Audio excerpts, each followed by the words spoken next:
ਉਹ ਸੰਵਿਧਾਨ ਜਿਸ ਦੇ ਥੱਲੇ ਦਰਬਾਰ ਸਾਹਿਬ ਤੇ ਹਮਲਾ ਕਰਕੇ 10,000 ਸਿੱਖਾਂ ਨੂੰ ਮੌਤ ਦੇ ਘਾਟ ਉਤਾਰਿਆ ਜਾਂਦਾ ਵਾ, ਉਹ ਸਾਡਾ ਕੰਸਟੀਟਿਊਸ਼ਨ ਨਹੀਂ ਹੋ ਸਕਦਾ।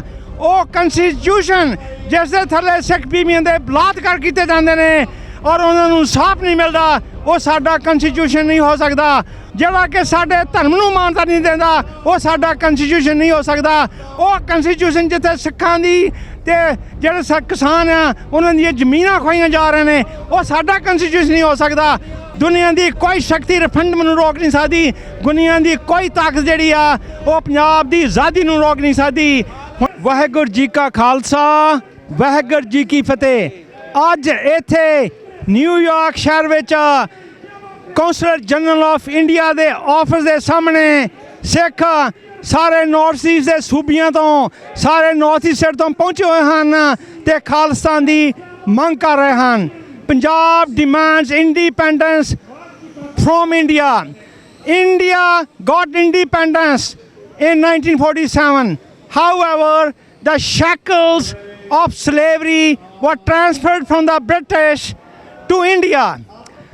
On the first day of independence, the Sikhs got the award of the death of more than 600,000 Sikhs.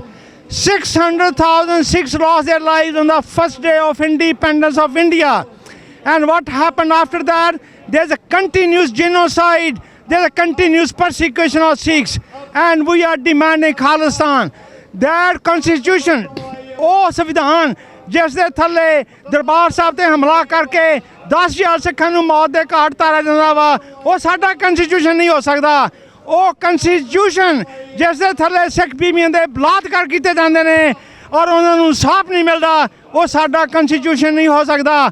ਉਹ ਕੰਸਟੀਟਿਊਸ਼ਨ ਜਿਹੜਾ ਕਿ ਸਾਡੇ ਧਰਮ ਨੂੰ ਮਾਨਤਾ ਨਹੀਂ ਦਿੰਦਾ, ਉਹ ਸਾਡਾ ਕੰਸਟੀਟਿਊਸ਼ਨ ਨਹੀਂ ਹੋ ਸਕਦਾ। ਉਹ ਕੰਸਟੀਟਿਊਸ਼ਨ ਜਿਸ ਦੇ ਥੱਲੇ ਗੁਰੂ ਗ੍ਰੰਥ ਸਾਹਿਬ ਦੀ ਬੇਅਦਬੀ ਕੀਤੀ ਜਾਂਦੀ ਆ, ਉਹ ਸਾਡਾ ਕੰਸਟੀਟਿਊਸ਼ਨ ਨਹੀਂ ਹੋ ਸਕਦਾ। ਉਹ ਕੰਸਟੀਟਿਊਸ਼ਨ ਜਿੱਥੇ ਸਿੱਖਾਂ ਦੀ ਤੇ ਜਿਹੜੇ ਕਿਸਾਨ ਆ ਉਹਨਾਂ ਦੀਆਂ ਜ਼ਮੀਨਾਂ ਖੋਹੀਆਂ ਜਾ ਰਹੇ ਨੇ, ਉਹ ਸਾਡਾ ਕੰਸਟੀਟਿਊਸ਼ਨ ਨਹੀਂ ਹੋ ਸਕਦਾ।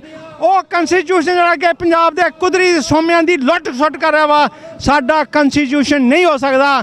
ਤੇ ਉਹ ਦੇਸ਼ ਜਿਹਦਾ ਇਹ ਕੰਸਟੀਟਿਊਸ਼ਨ ਆ, ਉਹ ਸਾਡਾ ਦੇਸ਼ ਨਹੀਂ ਹੋ ਸਕਦਾ। ਇਸ ਕਰਕੇ ਅਸੀਂ ਪੰਜਾਬ ਨੂੰ ਆਜ਼ਾਦ ਕਰਾਂਗੇ ਔਰ ਜਿਹੜੇ ਹੋਰ ਹਿੱਸੇ ਜਿਹੜੇ ਕਿ ਪੰਜਾਬ ਦਾ ਹਿੱਸਾ ਸਨ, ਜਿਹੜੇ ਹੋਰ ਸੂਬੇ ਜਿਨ੍ਹਾਂ ਦਾ ਉਹ ਹਿੱਸਾ ਜਿਹੜਾ ਪੰਜਾਬ ਦਾ ਹਿੱਸਾ ਸੀ, ਉਹ ਅਸੀਂ ਪੰਜਾਬ ਨਾਲ ਬਾਅਦ ਵਿੱਚ ਰਹਾਂਗੇ। ਅੱਜ ਅਸੀਂ ਇੱਥੇ ਇੰਡੀਅਨ ਗੌਰਮੈਂਟ ਨੂੰ ਇਹ ਸੁਨੇਹਾ ਭੇਜਣਾ ਚਾਹੁੰਦੇ ਹਾਂ ਕਿ ਅਸੀਂ ਰੈਫਰੈਂਡਮ ਕਰਾ ਰਹੇ ਹਾਂ। ਦੁਨੀਆ ਦੀ ਕੋਈ ਸ਼ਕਤੀ ਰੈਫਰੈਂਡਮ ਨੂੰ ਰੋਕ ਨਹੀਂ ਸਕਦੀ। ਦੁਨੀਆ ਦੀ ਕੋਈ ਤਾਕਤ ਜਿਹੜੀ ਆ ਉਹ ਪੰਜਾਬ ਦੀ ਆਜ਼ਾਦੀ ਨੂੰ ਰੋਕ ਨਹੀਂ ਸਕਦੀ। ਹੁਣੇ ਜਿਸ ਤਰ੍ਹਾਂ ਕਿ ਤਾਲਿਬਾਨ ਦੇ ਹੈਡ ਨੇ ਕਿਹਾ ਵਾ ਕਿ ਇੰਡੀਆ ਨੂੰ ਇਹ ਕਦੇ ਨਹੀਂ ਭੁੱਲਣਾ ਚਾਹੀਦਾ ਕਿ ਪਾਕਿਸਤਾਨ ਇੰਡੀਆ ਦਾ ਹਿੱਸਾ ਸੀ, ਬੰਗਲਾਦੇਸ਼ ਇੰਡੀਆ ਦਾ ਹਿੱਸਾ ਸੀ, ਨੇਪਾਲ ਇੰਡੀਆ ਦਾ ਹਿੱਸਾ ਸੀ, ਭੂਟਾਨ ਇੰਡੀਆ ਦਾ ਹਿੱਸਾ ਸੀ ਤੇ ਖਾਲਿਸਤਾਨ ਤੇ ਕਸ਼ਮੀਰ ਇੰਡੀਆ ਦਾ ਹਿੱਸਾ ਨਹੀਂ ਰਹਿਣਗੇ। ਅਸੀਂ ਆਜ਼ਾਦੀ ਤੋਂ ਬਗੈਰ ਕਦੀ ਵੀ ਸਾਹ ਨਹੀਂ ਲਵਾਂਗੇ। So we are demanding independence of Punjab. That's our right. We are trying to get the independence of Punjab by peaceful, by democratic and legal means, by exercise our right to self-determination for the independence of Punjab.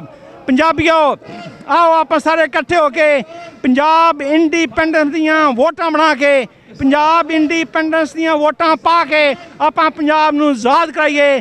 ਤੇ Punjab independence ਦੀਆਂ ਵੋਟਾਂ ਹੁਣ ਜਿਹੜੀਆਂ October 31 ਨੂੰ London ਵਿੱਚੋਂ ਸ਼ੁਰੂ ਹੋ ਰਹੀਆਂ ਨੇ। Nobody can stop the independence of Punjab. India should listen forever.